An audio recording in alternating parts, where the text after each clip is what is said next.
So, yun nga. Update lang.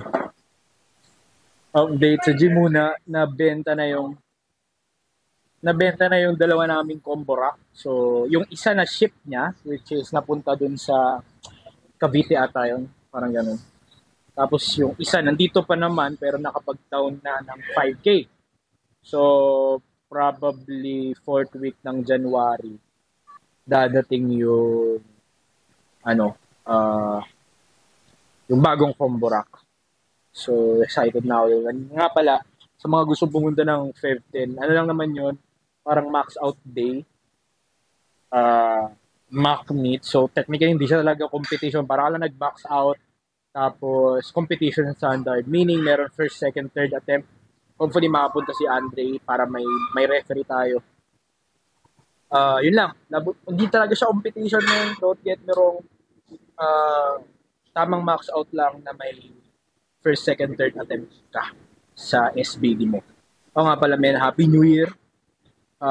So, sobrang tagal ko na yung vlog ko nga before nito, yung squat namin ni Martin, tagal na nun eh. Parang December pa yon. So, na-busy ba? Hindi ako although nadagdag yung mga ginagawa ko, pero pinabadlan talaga akong mag-edit ng long format kasi ngayon, pag madalas na kasi maraming pumupunta dito sa RPE, kapag bagong punta lang, siyempre binibidyohan ko tapos feature ko sa page. So, ang dami kong pending kasi na ganun. So, every time na may pupunta, release lang ako ng release ng mga short video. Kasi madali lang talaga siya i-edit sa mga short form, like yung mga 30 seconds, 1 minute. Pag long format kasi katulad din itong YouTube, medyo, lalo na yung nakaraan, yung raw, lalo na sa raw. Kasi syempre, hindi naman lahat yun kukunin mo, may mga hang time dun sa video. So, itatanggalin mo talaga yun. Pero anyways, yun nga, men, Happy New Year sa inyo. And supposedly dapat kapon na magsuot, medyo kinulang ako ng tulog. Birthday ko nga rin pala kahapon, pero gusto ko na mag-squat day ng birthday ko, pero di ko na pinush kasi alanganin ako sa sa kondisyon ng katawan ko. So baka mamaya malungkot pa ako ng birthday ko, di ako makasquat sa maayos. Pero anyways, then update sa akin. Pala, shoutout kay Boss Calvi sa these leagues na to. Actually, brand new to. Well, ang kwento nito, just to let you know na napunitan siya ng A7, isa lang, pero binigay siya ng replacement. Then ang alam ko, dalawa yung replacement na binigay sa kanya. Correct me if I'm wrong, Boss Calvi. Then, sakto umuwi siya last December. So, inalok niya sa akin. Sakto yung size, which is XL. Since nakasukat ako ng large, hindi na pumasok sa cuff ko. So, XL, saktong-sakto. So, to cut the story short, imbes na, like, alam ko, more than 7K ito pag binili mo siya dito. Binenta niya na sa akin ng 4K. So, kaya kinuha ko na talaga agad. So far, nakakailang shot session na ako dito. Goods naman siya. Nabibigay niya talaga yung hagod na hinahanap ko. Pero, anyways, kung tatanong, saan na yung one more rep mo? Wala naman. Nag-give up na ako.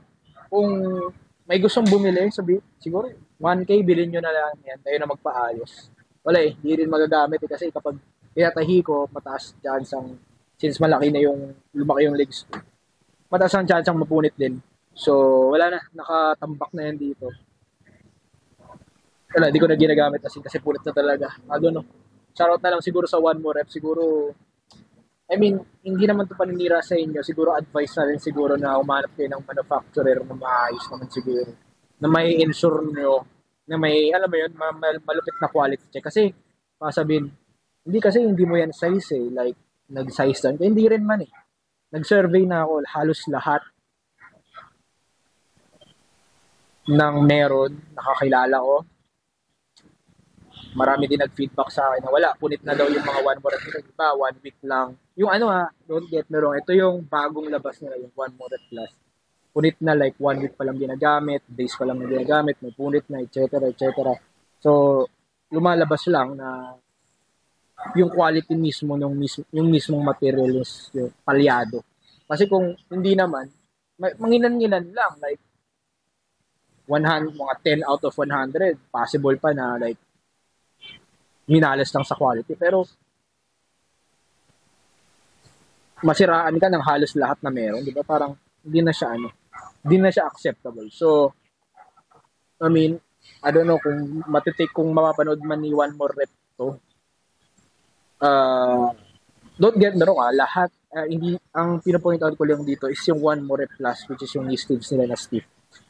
Lahat naman, kasi One More Rep user din ako, simula belt and knee sleeves. Tumatagal naman siya, yung mga old version nila ng knee sleeves.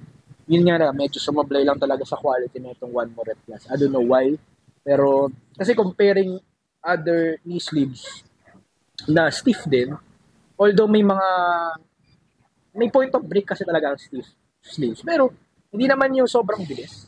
Isa kanila sa sobrang yung One More Rep Plus kasi sobrang bilis. Talagang masira. I don't know why. Nanghingi din ako ng feedback sa mga kapwa nating lifters na sobrang bad talaga yung review nila. Pero yun nga, siguro na lang, I don't know kung paano nyo na iti-take One More Rep Plus na parang siguro mag-take kayo ng manufacturer nyo na, masusure nyo na maayos yung quality. Kasi man, wala talaga bagsak talaga Pero anyways, move on na tayo dyan. Meron na tayo panibawang A70 sleeves rigor mortis. Ngayon, ano ang update? So, ako ngayon is 85 kg. So, napasobra tayo gain ko, which is napunta na ako sa dirty bulk. Ang problem ko ngayon is hindi yung medium ko na belt, sagad na. Well, kasya pa rin naman, kasi nga lang sa squat, hindi na ako nakakapag-brace ng maayos. So, madalas nangihiram ako kay Boss Job ng large na belt. Ayoko naman bumili pa ng bago, mahal mo. So, ang plano this year is mag-recomp ng at least 79 to 80 kg. Nababawas lang tayo ng siguro water weight siguro. Possible naman daw yun based sa mga tropa ko. Lalo lang ngayon na para mapapatulong ako kay Andre sa pagbawas ng timbang ko. Ngayon, nagka-calculate na ulit ako. So, I will be consuming 2,600 calories. Pero ano pa yun trial calories pa lang yun. I-observe ko pa within 2 weeks kung mabilis ba, mabagal ba yung pagbawas ng timbang, or kung mabilis, possible kami mag-add. Kung mabagal, sobrang bagal, halos walang nangyayari, possible magbawas. Pero I doubt, siguro, feeling ko bibilis, matatanggal talaga yung water weight ko. So, ang first day ko, bago ako track is around 85.5 bata yun, parang ganun. Morning weight na yun, walking weight 86. Tapos yung balik track ulit ako, like meal prep, lahat. Beef, chicken breast, rice lang kinakain ko. And kumbaga from 85.5 for 2 weeks naging 85. Pumalo ako ng 84.4, pero bumalik ulit ako yung flat ngayon kaninang umaga. Ano pagising ko pala? 85. So within 2 weeks of tracking, goods naman. Let's see. Kung mabilis pa rin, like for example, nag-83 ako agad, like next week, possible kami mag-bump up ng 100 to 200 calories. Kasi ang mission nga is to cut slowly but surely. So, sobrang kailangan kong mabagal lang sobra. Kasi ayoko ma-compromise yung strength. So, kailangan natin tumutong at least 80 siguro, 80, best case scenario 79. So, pero expected 80 to 81 na sa ganun na mag-recomp ako, meaning medyo mabababa sa ang goal natin is to at least maintain muscle while parang bonus na lang siguro mag-gain, pero I doubt na mag-gain. Maintain muscle while losing fat at the same time. And at the same time, yung medyo water weight na rin. Water weight. Pero yun lang, meron tayong squat ngayon. 200 kg top set. So, uulitin na natin yung singles natin last week. 200 kg, which is sobrang bilis yung nakaraan. Siguro i-maintain lang. Siguro good. Best case scenario is bumilis pa lalo ngayon. Pero I doubt. Since medyo 3 days ako parang 3 days ako walang buhat. Parang gano'n. But let's see, man. Yun lang. Ano ba? Ikaw, Boss Job, ano masasabi mo kay Ken Guntan? Ay po. Hindi, sa akin naman, open naman siya sa lahat eh. So, goods naman yung kay tao kasi isang, parang joke time may interview siya yung dating eh. Pero, isang comment doon. Di lang sabi ko kung galing. Pero hanggat wala kang ebidensya, di mo pwedeng sabihin ano eh. Tama naman yung point. So sa akin, okay lang yun. Okay lang yun. Pero men, para sa akin, men, parang ano eh. Di, men, sa totoo lang, like, neutral lang. Ayaw mo nang kaaway. Pero, para sa akin, ano lang, kasi siyempre, hot topic ngayon sa powerlifting ngayon, siyempre, wag na naman natin i-deny na parang, Dagdag ko lang. Dagdag ko lang, no, kung open ka kasi, siguro parang katulad nga, no, respeto na lang din. Kasi, total naman open ka na din eh. Pero kung regarding sa pagsali, bahala ka. Pero kung Pero pipili ko, alam mga bawal eh. Ang point ko lang dun is parang siguro respeto na lang siguro sa mga tested athletes na invested, 'di ba? Invested sa sports na to na kumbaga for what? So depende pa rin sa point mo kung bakit ka sumali. Alam naman ng lahat na kargado ka. Wala akong hate sa'yo personally kasi di ka naman kita kilala. Pero in terms of sports siguro, para sa akin, respeto na lang siguro. Alam naman lahat na kargado ka or kung huminto man, sabi nga nila, ano yun, innocent until proven guilty. So, let's see kung itetest ka o hindi. Pero kung ang point mo na pagsali is matest na kung itetest ka ba ng PAP, kung mag-a-accept ba sila ng pera para itest ka, is parang medyo, ano na siya, parang, well, kung ganun yung, ano mo, yung reason mo, wala naman pang ilabdan, pero, the thing is, respeto na lang siguro sa sports. And since alam na, tested. Kaya nga tayo, sabi nga ni shoutout kay Raymond Dibuque, kaya nga meron tayong tinatawag na tested at saka untested federation. Nagigets mo ba yung point na yun? Ha? Respeto yun, men, respeto. Wala akong ano, kaya ako sinabi kasi mahal ko tong sports na to, men. So, parang siguro pag may sumira, parang isa rin ako na medyo papalag pag may sumira, pag may nag-disrespect sa sports. Pero yun nga, wala akong hate sa'yo personally, pero in terms of, like, respect na lang siguro, par. Alam mo naman na yun. Alam mo na yun eh. Kumbaga, kung may hidden agenda kung bakit ka sumali, like, personal reason mo, or kung itetest mo yung PAP, kung credible ba sila, pero parang wala na ding point. Alam mo yun? Kasi alam naman ng lahat. Pero anyways, at the end of the day, choice man, pre, kung gusto mo sumali, sabi nga nila, innocent until proven guilty. Let's see. So, medyo good and bad may drama sa powerlifting, pero alam mo yun. Basta, ano lang, kumbaga, respeto na lang siguro sa sports. Kung mahal mo yung sports, kung mahal mo talaga yung sports mo, respetuhin mo na lang. Yun lang naman masasabi ko. Again, wala akong personal shit sa'yo, di ko itakilala, men. Punta dito sa RP, videohan pa kita. Pero yun nga, men. Good luck na lang sa'yo. Pero, ito yung point dito eh. Ang mangyayari naman dito, sa PAP, shoutout sa PAP, kapag sumali to, tapos nakalusot to, si Ken Guntan, medyo alanganin yung credibility nyo. Kasi, kumbaga, ang ano lang doon is, lumalabas lang doon na, ano yun, kahit sino pala pwedeng sumali. So, nawawala yung essence ng tested powerlifting kung kahit sino pwede sumali.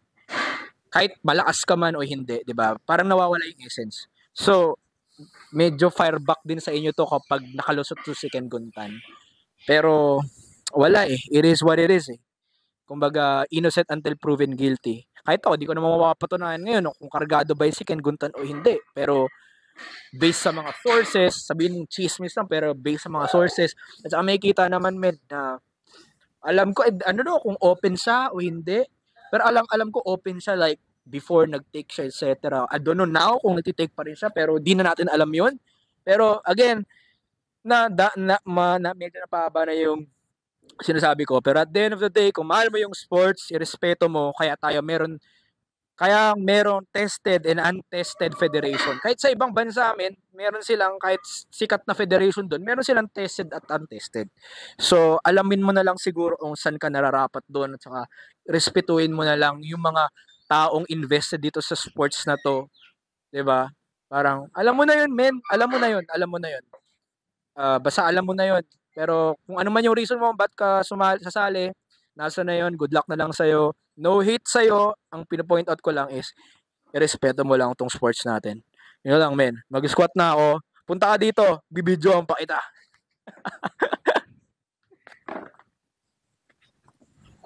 As di pa na record, oh. Puta kayo na. Dami ko siya. Pabantay ako. Gedli.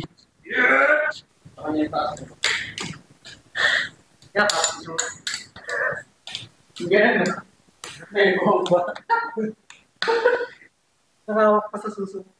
Biyak talaga, 360 kg. O kaya yung nakapapapelo ko stage. May ano ba, no? Arinola. Makapatugtog ba ako? Kaya, bakit ako ng music, diba? Puta kayo na yan. Pain! Music, mga copyright ko lang. Good! Yeah! So yan! Let's go! Nabubuhan yan. Type ko ah. Ano? Yup! Like what?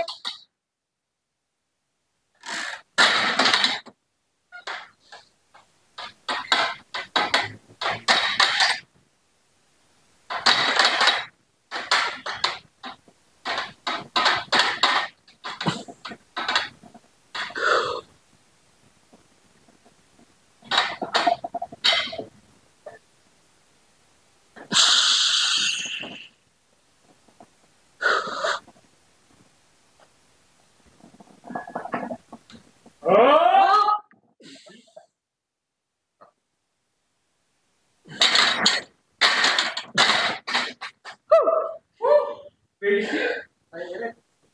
Sabi